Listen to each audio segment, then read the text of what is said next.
Hey everyone, so today's video is going to be very serious. So I'm not going to use any, sarcastic tone or background music, funny background music that I usually use on this channel.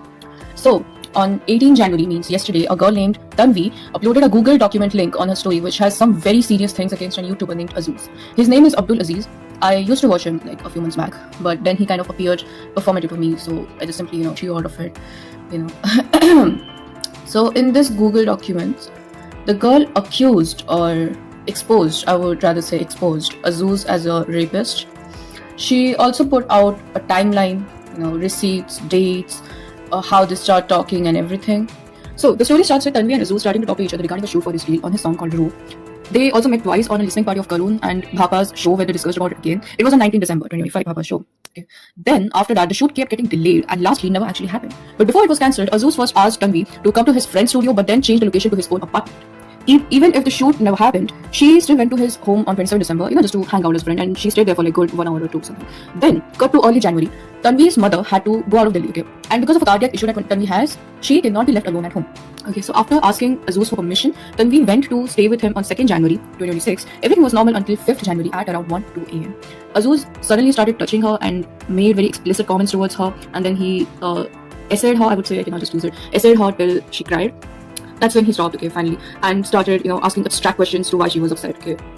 Then, around 3 a.m., Tanvi DM'd her boyfriend the deal and that she will see him next day. Around 6 a.m., Tanvi left his place, Azuz's place, and around 4:30 p.m., her boyfriend and mutual friend went to confront Azuz, but he denied everything, but he was also apologizing to Tanvi in her DMs at the same time. Bro. Anyways, on 6th January, she went to hospital. Tanvi went to hospital twice. Once in the morning and then on 11 p.m. at night because she was bleeding, okay, and her bladder was really messed up. On her night visit, like, she couldn't urinate, okay, she had to urinate every 5 minutes and whenever she sat down to urinate, it was just blood, okay. So yeah, this was the context. On her night visit, she said it herself to the doctor that she had been, physically abused, like I said, and obviously police came and harassed her for 3 hours since her parents were out. Tanvi didn't have any of her relatives or anyone around, okay. So Tanvi asked Azuz to pay her medical expenses. Azuz agreed, okay. Azuz agreed to this and even insured her boyfriend and friends and everything, okay. But then also refused to. This was the story, and now here are some of the loopholes in this case that I've found. And if you're, someone who gets, I would say, do not watch this video further. Okay, leave it because you're not gonna like this, okay. So yeah. Okay, so the first loophole that I found in this whole case, in this whole scenario and everything. In a city like Delhi, a girl goes to stay with her male friend that she has only talked to online and met like what twice. They both sleep on the same bed and she has a boyfriend. And all this is happening while her parents have no idea. Her parents are away. Look, I'm not exaggerating, okay? I don't have a problem, girl staying with a male friend. I have male friends myself, okay? But will I sleep with them on the same bed? No, first of all. Secondly, if I don't know a male friend for years, okay, I'm talking about years, I wouldn't even trust a female friend, okay? It's not about gender. People nowadays, they're horrible, like the horrible thing he did right now, okay? What if, I don't know, I think there's this quote that there's no limit to evilness, right? What if something more evil could have happened? Maybe he could have, kept her hostage, something like that, or blackmailed her. I don't know, man. Fortunately, she escaped. Fortunately, okay. Like zero survival instinct, I would say, okay. I want to ask some questions. What about your neighbors? Okay, when they're home, if you, explain the situation, hey, my parents are out, your parents would have talked to your neighbors. What about neighbors, okay? What about other friends that you might have known for years? What about hiring someone like a nanny or a medical professional or anyone that could look after you? Right. The second loophole that I found in the scenario is that after she, I would use the word escaped here, after she escaped Azuz and told everything to her boyfriend and mutual friend, everything about the deal that happened between them, they went to confront Azuz. Confront. Bro, it's not a guy, spreading rumors about your girl. It's a fucking crime. You understand? A crime that's gonna leave a girl traumatized for the rest of her life. Okay. And you go to fucking confront her abuser. What is there to confront? I am sitting here making a video, discussing the loopholes. Even I trust a girl, okay? Even I'm like, if, there's no explanation from Azuz's side or anything, I completely, trust a girl. If I was there, I would have gone to, file her if I or something, okay? What the fuck is there to talk to a fucking abuser, right? I am online, I'm a stranger to that girl, I still trust her. You guys are literally her friend, her boyfriend, okay? She must be so close to you, obviously. What the fuck is there to confront about? Okay, and, when to confront, where the fuck is legal action? Where the fuck is an FIR? At least a hospital visit that we're going to talk about, in the next point, okay? A hospital visit? Your girl was fucking great. That's what I want to say. So the third loophole that I found in this scenario is that she puts a lot of pressure on the face police harassing her. Okay, like she put pressure on the contact. A lot of people on Reddit, X, Instagram are asking me why the last part of my statement says I don't want any FIR या police की जांच या कुछ भी. Let me tell you why. You go to the hospital because you want to get treated. I went to the hospital at 11 p.m. in the night because I was bleeding. I could not urinate. I had zero bladder control. इसलिए मैं hospital गई रात को 11 बजे. Hospital में first they deny my treatment, they check my IDs, they confiscate my IDs, which is extremely illegal by the way. फिर police को बुलाते कहते हैं you have to answer the police, आपको स्टेटमेंट देना पड़ेगा, नहीं तो आपको हम ट्रीट नहीं कर सकते. For my treatment I had to give statements. Fine. Again police is yelling at me, harassing me. सुबह से कहा कि तुम जब ब्लीडिंग सुबह शुरू हुई तो तभी आऊंगी ना आपके पास. आई वेंट दिन में ऑल्सो बिफोर दिस, पर they said if it gets worse come to the ER, so hence मैं रात को 11 बजे आई. They are harassing me, they are telling me अपने पेरेंट्स का नंबर दो, अपना एड्रेस दो. मैंने बोला आप जो ये कर रहे हो that's illegal, I am 18+, I am not obliged to give you any of this. मैं हॉस्पिटल गई, मुझे हॉस्पिटल में ट्रीटमेंट के अलावा सब कुछ मिला. I was harassed, I was yelled at. अगले दिन फिर मेरे एरिया में police are stand calling me. Now there is a different police woman, I have to explain my story to her. उन्होंने आधार कार्ड से मेरी मम्मी का नंबर निकाल के they have called her. My mom is not in town. Imagine how much she panicked when she heard कि हाँ ma'am आपकी बेटी ने पुलिस केस किया है किसी के अगेंस्ट सेक्सुअल असॉल्ट का. That's thing my mom told me call की Tanvi what is this. She panicked so much. Immediately my mom was in Chhattisgarh at that time. उन्होंने अगले दिन की मेरी फ्लाइट की टिकट बुक की. Said you come to me, you tell me what is happening. Because obviously what the hell man, जहाँ तुम treatment के लिए गए वहाँ पे 4 घंटा ट्रीटमेंट के अलावा सब कुछ हुआ है. They conducted one internal examination. I'm so sorry. Okay, first of all, I'm so sorry. I know it's very annoying to deal with it when you are in that much pain. Okay, I can just imagine it. I can just imagine the length of the pain.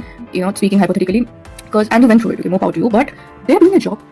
Like it is a rape case. Okay, your parents are not home. Obviously, they will ask about your whereabouts. Your parents, if they're aware of what happened with you, whether you want to file a case or not, no matter what age you are. Okay, it's mandatory because you are a victim of a bleeding vagina visiting the hospital. What if tomorrow your parents return and they see your state, okay, and they go to the police station and then they're like, this happened to my daughter. She even visited the hospital. You guys came, but you didn't file a complaint. You didn't do anything. They are gonna suffer. Okay, because in these kind of cases, the victim is not mentally stable to take any decision. There needs to be a guardian with you. That's why they're investigating. Okay, I would say. And also I want to say is that in so many places, okay, in so many places, this is the kind of attention police doesn't pay towards rape cases or rape victims, I would say, which results in so many victims not getting the justice deserved just because police neglecting a case. Okay, fourth loophole. Even after getting arrested, she denied to file a complaint, still didn't block Azuz and asked him for her hospital expenses. And also she, like when the police asked for a statement, she wrote in a statement that it was physical relation with Azuz. Okay, and while all this was happening, she didn't even contacted her parents. Okay, see, I can understand, what was going to happen. She's scared, she's scared of how her parents going to react to everything. But no matter what, you are abused. Okay, she's been abused. Okay, she needs someone very close to her. Okay, this thing we're talking about is not a very small thing. Okay, not a minor thing. Okay, so the fifth loophole. Remember, she wrote that she returned home at 3 a.m. on 7 January after all the investigation. Police harassing her. Now, after spending a hell of a day, being harassed by the police and receiving delayed medication on top of the unfortunate thing she went through just a day before, she would rest up, right? But on 7 January at night or evening time, I think, I don't know the exact timing, but it was on 7 January, she was on a live stream with her friends. Editing करता है ना, editing करता है अजूज वगैरह की. अजूज भाई को जानते हो आप, सभी जानते हो उन्हें तो. she dead silent. ओहो अभी हम मेरा भी. Not only this, after that traumatic day, also she has not taken a single day off the internet. See, I am saying she should act like all abla nari and be depressed and all things, but shouldn't she have taken a small break from the internet to process everything, whatever happened before she decided to expose Azuz? It was more shocking because of that before 18 January, before she exposed him, her page was just like another content creator's page, like as a relatable type of content banana and everything. Here are some screenshots, just normal page, and suddenly boom, there was this big of a news. Okay, I would have understood the situation if it was online harassment, something like Hajjas Hajjai, okay? Bro, it was a fucking sexual abuse case. I don't know, man. This it's very fishy to me. Okay, so when all of this came out, first people asked why she didn't file a police report, and some people put this up on the story as a defense. You know what? I kind of hate it when privileged people use unprivileged reasons or excuses, whatever you call it. I mean, if you don't know, digital footprint is worse than real life footprints. Okay, you didn't file a case against your rapist just to come on the internet after 12 days to expose him in front of the worst kind of people. Okay, and also by doing this, you kind of weakened your case, against him. Now, if he drags this thing to court and somehow proves himself innocent, he can sue you for defamation and can ask for monetary compensation.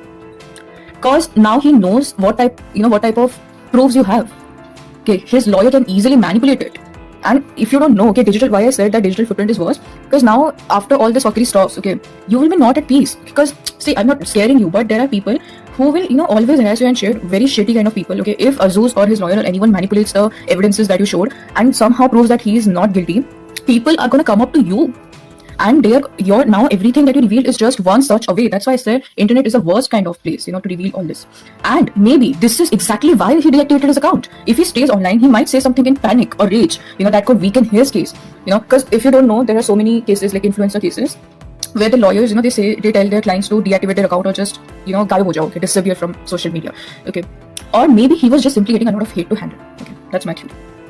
And the second thing I also noticed is that after this all came out, the same day, after a few years, after a few hours, okay, some girls revealed how Azuz used to harass them online and everything, sharing screenshots, videos and shit. My question is, okay, why do people only want to excuse someone after he has committed a heinous crime, after he's already exposed? Think about it. What if those girls came forward earlier? Maybe Tanvi wouldn't have trusted Azuz to begin with. Like for example, in Harja's case, okay, every girl, okay, every other girl, whenever he harassed them, they came forward. Okay, that's why till now there hasn't been a very heinous type of crime happened to any girl. But think about it. What if those girls didn't, come out as a victim? Okay, what would have happened? Some other girl would have trusted Harjas. Okay, they would have thought that, oh, this is a famous person. Why would they, hurt me or something? And then they would have actually hurted the, victim. So yeah. And this is actually a sign. If you're getting harassed online or anywhere, okay, right now, please expose that person and maybe take some action if possible before it gets too late, okay, before someone else or you yourself, okay, gets through some kind of consequence of your negligence, okay. Please do this. Lastly, there has been no explanation from Azuz's side. I usually believe in every rape case, but this is one of the few that I doubt on because of the many loopholes that it has. And I also believe in, guilty. You are not guilty until you are not proven. Okay. But after seeing all the evidences, I think there's high chances of him being actually the culprit. So yeah, let's wait and see.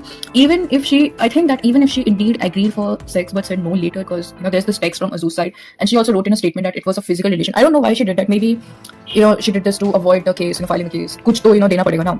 Statement show. So maybe that's why she used it. But even after her saying no, if he kept forcing her, it is still considered rape, and I hope he gets punished. Okay. Thank you for watching this video. I hope the girl the best. I hope nothing like all this really happened, because I know how traumatic it can be to live with. Okay. And if it indeed happened, I hope the girl gets justice. Only love to the innocents and disgust for the guilty. Thanks for watching.